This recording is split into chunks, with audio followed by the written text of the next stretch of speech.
You're listening to Wiretap with Jonathan Goldstein on CBC Radio 1 and Sirius XM. Today's episode, Sanctuary.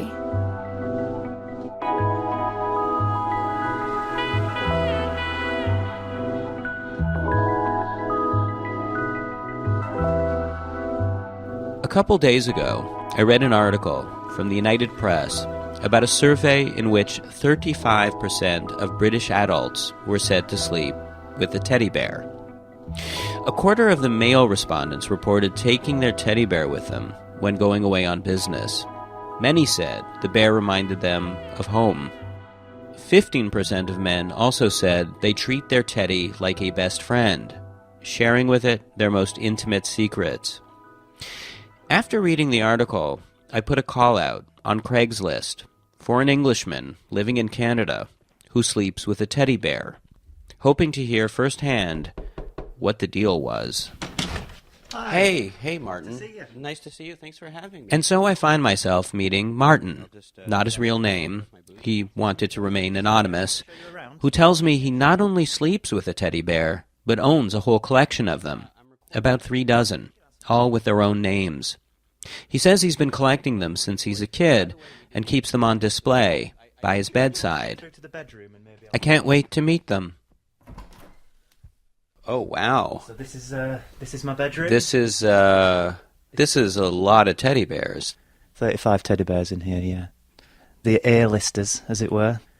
Give me a quick introduction to each of the bears if you could, or give me their names.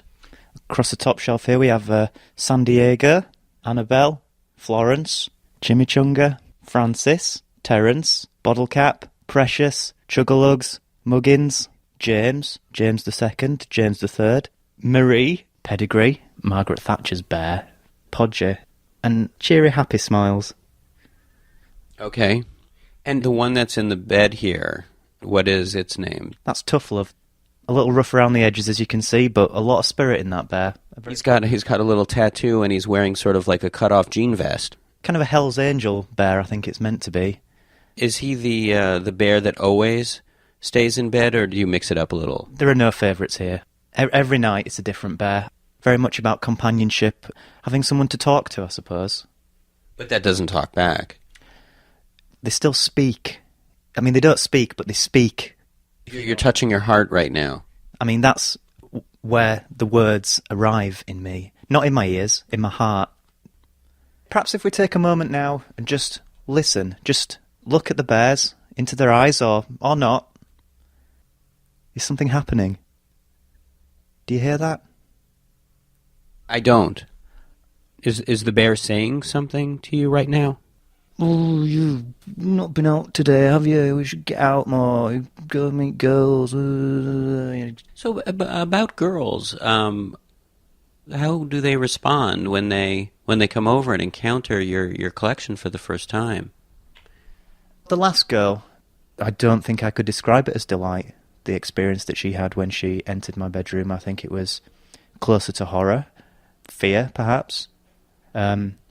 It's almost a place of too much love, I think, for some people, and some people find that very difficult to deal with, to react to. Can I ask you, though, what do you feel like these teddy bears are able to give you that you're not able to get from human beings? Well, let me reverse the question. What can I get from human beings that I couldn't get from a teddy bear? You know, reciprocity. You can't go out for a cup of coffee with one of your teddy bears, right? We have tea parties. That's a big part of our lives. I think you can understand what I mean by that.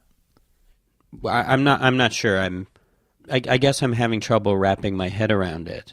I think that the Canadian perception of the bear is perhaps a little different to the British perception. I mean, you treat them as kind of a toy almost, I would say, in some ways. The teddy bear. Yeah. Well, I mean, that is what it is? I mean, it's designed for kids, right? Yeah, some people certainly would have that opinion, but in certain cultures, I would say that teddies would be worshipped. So what is the teddy bear that asks nothing and yet receives love? Maybe you can explain to me a bit about how your collection began. My parents were very cold people, very distant, and I spent a lot of time being raised by my grandmother, who also did not have a lot of love in her heart, I think it would be fair to say. And I spent a lot of time on my own in her home with her possessions, and she was a great collector of trinkets and things. And one of the things that she used to collect, of course, was bears. There was one evening when my grandmother went out to the pub, as she so often did, and she left me alone, weeping, and there was the bears. And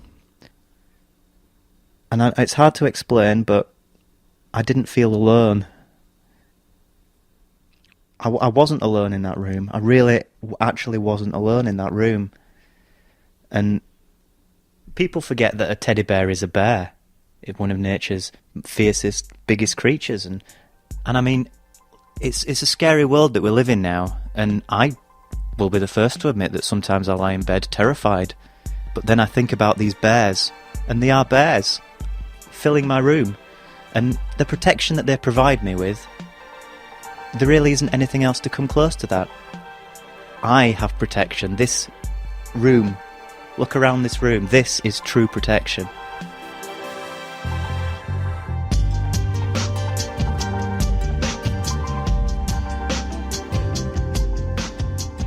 The comfort and protection of home is hard to replicate in the real world.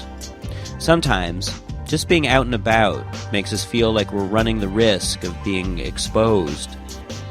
A couple nights ago, I was coming home late after work. There were only a few people on the metro car, and after a couple stops, everyone trickled out, until I was left all alone. I live in a busy city, teeming with people, but at least until the next metro stop, I had the place entirely to myself.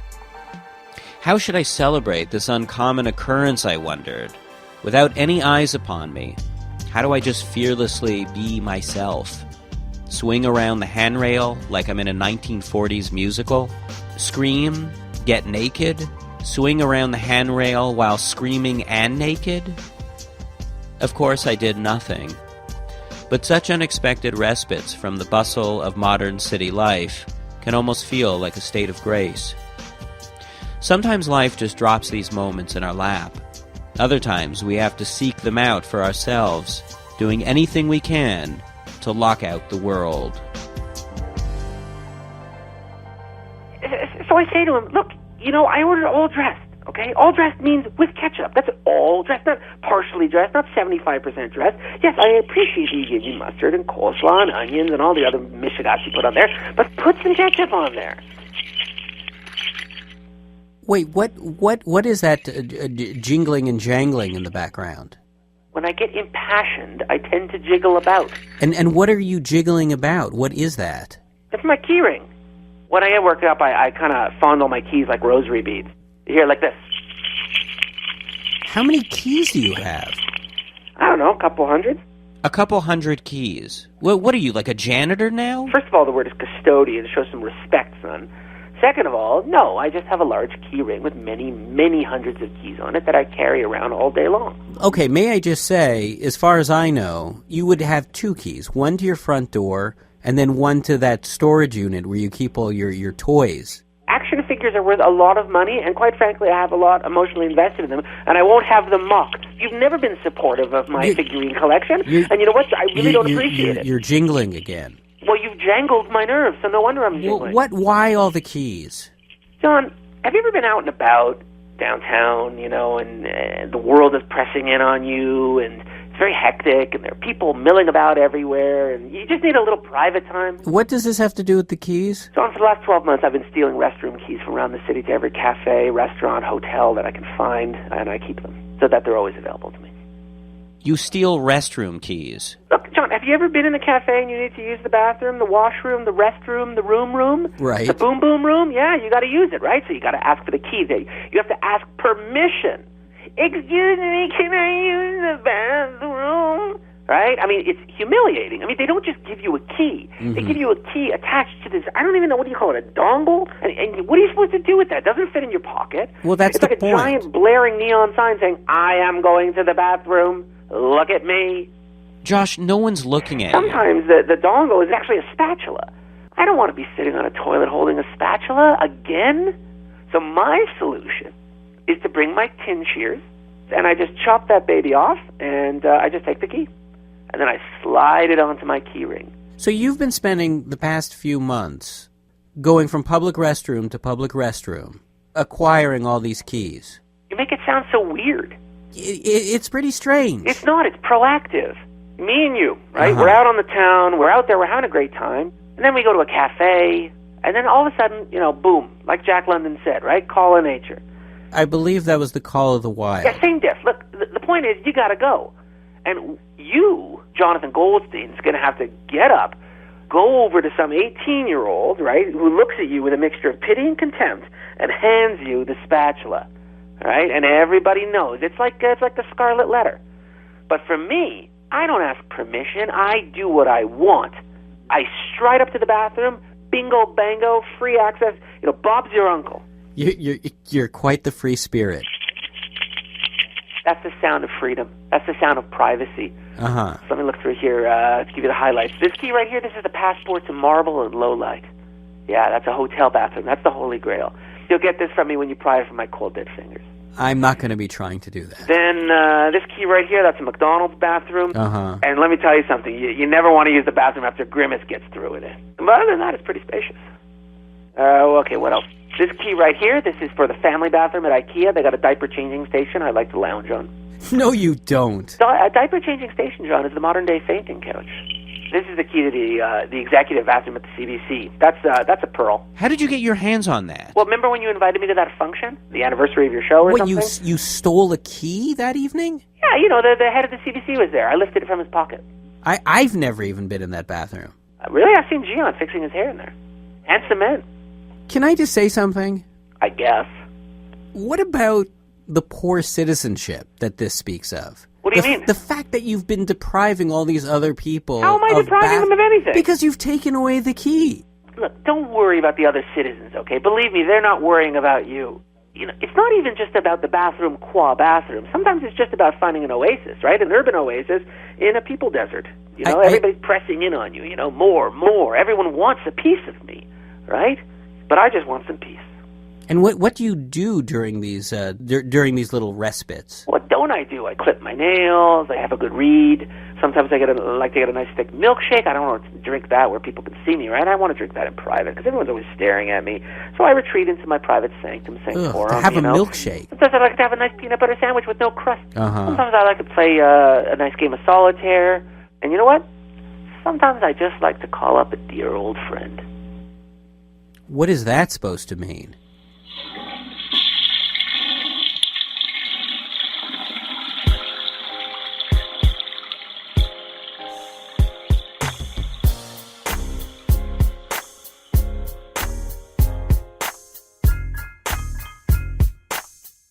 Some make themselves at home, no matter where they go, while others don't feel at home even when they are at home. But for such people, a sanctuary can pop up in the most unexpected of places. Do you know about it's called World of Warcraft, or do you know about this game? Not much. I mean, it's like a role-playing video game, right? Yeah, and my son Jake is totally addicted to it. He spends, 10 minutes on his homework and then hours and hours on the game. And how old is he now? He's 14, and it has been the source of so much tension in our home. I actually bought him a stopwatch, and I told him that he had to use it whenever he goes on the game and that he could only be on for 30 minutes and he had to do his homework and blah, blah, blah. But I would, say goodnight to him, and I would see the glow of the computer light under his door, and it was really, really freaking me out. So about a week ago, the kids were at school, and I've been working from home these days, which is another story. But I was taking a break, and of course, I was doing chores and just checking things off my list. And I had a bunch of folded laundry, and I was taking it into Jake's room, and I noticed that he was still logged on to the game. And, I was just curious. I just wanted to see what it was and what he was really doing. So I sat down at the computer, and I started moving the mouse around and, pushing buttons, and I started poking around in the world, and it was not at all what I expected it to be. Why? What was it like? It was actually kind of beautiful. You know, it's like a fantasy world that's all purple and green and sparkly, and you almost expect, you know, a unicorn to come jumping out at any moment. And it was so quiet in there. Huh, because, you know, with a name like World of Warcraft, you'd think there'd be lots of fighting and violence. That's what I thought too. And it was so quiet. It was like floating in a pond of green jello. It was serene.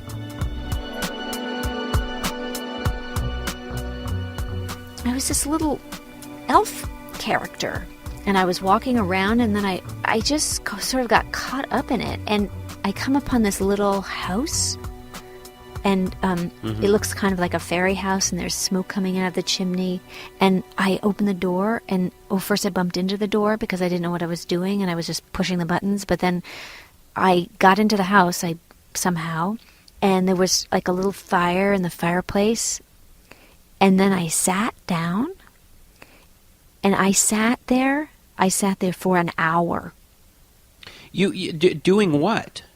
Nothing. I was sitting there as an elf, and it was lovely.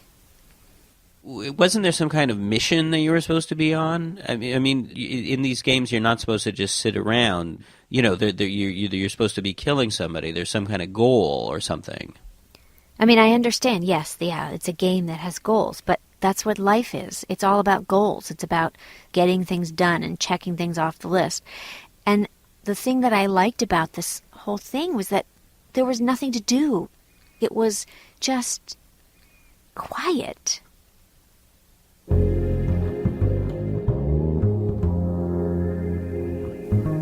So basically, this went on for a couple of days where I just couldn't stop thinking about the game, and all I wanted to do was just get right back to it and become this elf who has no stress and nobody, you know, asking for things like make dinner and earn money and drive me here. It was so nice.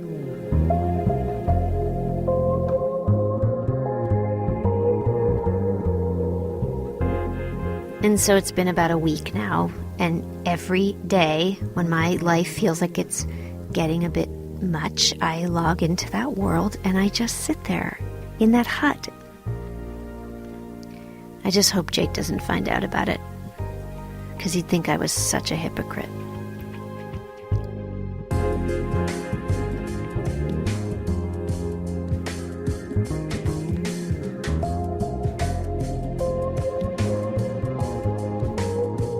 Perhaps a sanctuary isn't a specific physical place we go to find solace, but rather a feeling of peace that we carry within us, or carry outside of us.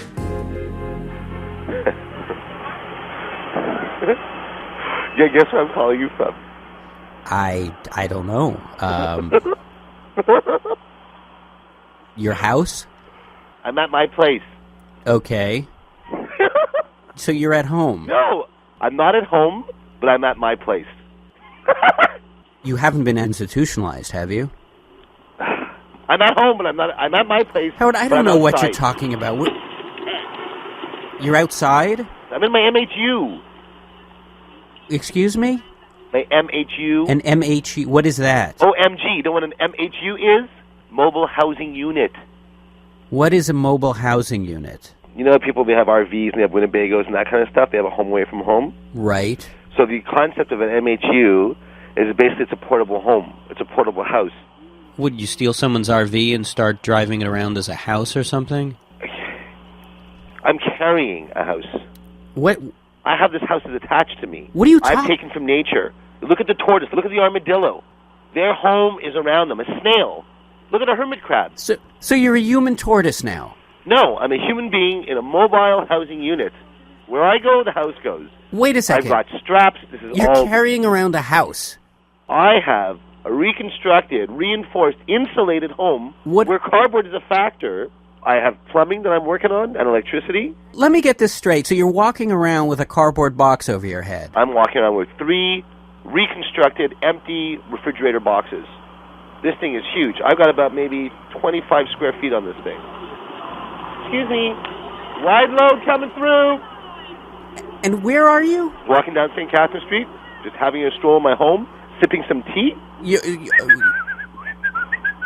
Good afternoon, madam. I'm just trying to wrap my head around this. You're taking up the whole sidewalk. I have the house wrapped around my head, literally. How do people get around you? They get around. How do people get around a kiosk or a magazine stand? Well, a magazine stand isn't moving down the sidewalk. Well, I mean, that's his problem. He's behind the times. I mean, man, here's the first time in my life I really feel like I have a home, like I really belong. You! Yeah, keep walking. Neighbors, huh? I basically move my home to any outlet that's around in a shopping center or an airport.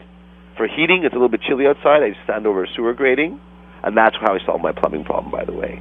By standing over a sewer grating. Like, you make fun of me, but when you're at home, I mean, are you getting any sunlight? Are you getting fresh air? Are you getting exercise? I do. Do you? No, I guess I don't. No. You're getting a good look? You want to take a photo, it'll last longer. Take a picture. What do you got there? People looking in the window, trying to see what's going on here. Gotta get some curtains for this place. Well, what was that? What was that noise? Something just fell off the shelf. I'm having a problem with the shelving. You have shelves? I've got art on the walls. I have a cat in here somewhere. I can't seem to find it. Every time I turn around, well, yeah, that wasn't so good. Then what just fell? That was a teacup. You might have recognized the sound of it shattering. It belongs to you, and I think I've broken a couple when I've come over before. From my hutch? Yeah. Howard, those are my great-great-grandmother's tea set. Do you have chocolate? What are you doing right now? I was getting ice cream. Yeah, I'll take the chocolate and just slip it through the mail slot. You know the pleasure of having things like delivered to your home kind of thing? Uh-huh. This is like the other way around. Like my home goes to the restaurant, so I get takeout everywhere I go because I'm in my house wherever I go. That must be very exciting. It's very satisfying.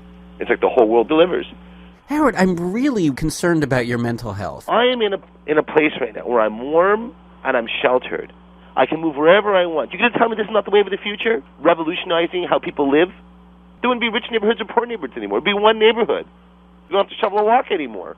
You don't have to shovel the walk, you're walking on the walk. Uh-huh. Okay, like another benefit, sometimes I'd like for you to come over or like to get together. You always say you don't have time, you never have time to come visit, and you're very busy, and there's things you're doing, and you can't come over. Mm-hmm. Now my place can come to you.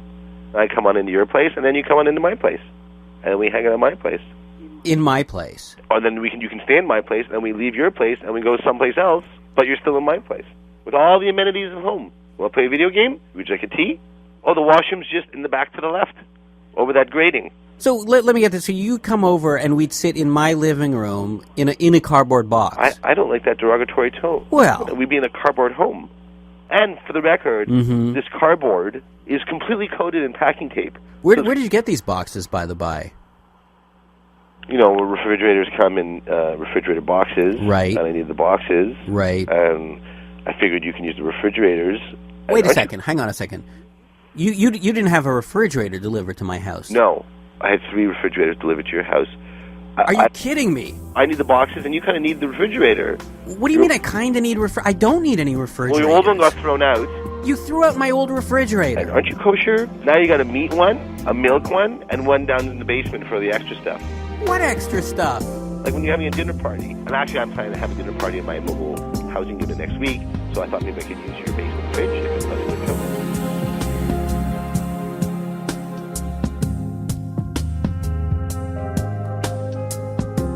On Wiretap today, you heard Martin Ferrer, Joshua Carpati, Wendy Dorr, and Howard Chakowitz. Special thanks to Emily Condon. Wiretap is produced by Mirabert Wintonic, Crystal Duhame, and me, Jonathan Goldstein. Tune into Wiretap Saturdays at 3:30 and Thursday evenings at 11:30. You can also hear Wiretap across North America on Sirius XM, or subscribe to the free podcast at cbc.ca/wiretap, where you can also download the latest Wiretap ringtone. Florence, Chimichunga, Bottle Cap, Precious, Chugalugs, Muggins, Podger. List the members of your motorcycle gang and cheery happy smiles with every ring of your phone.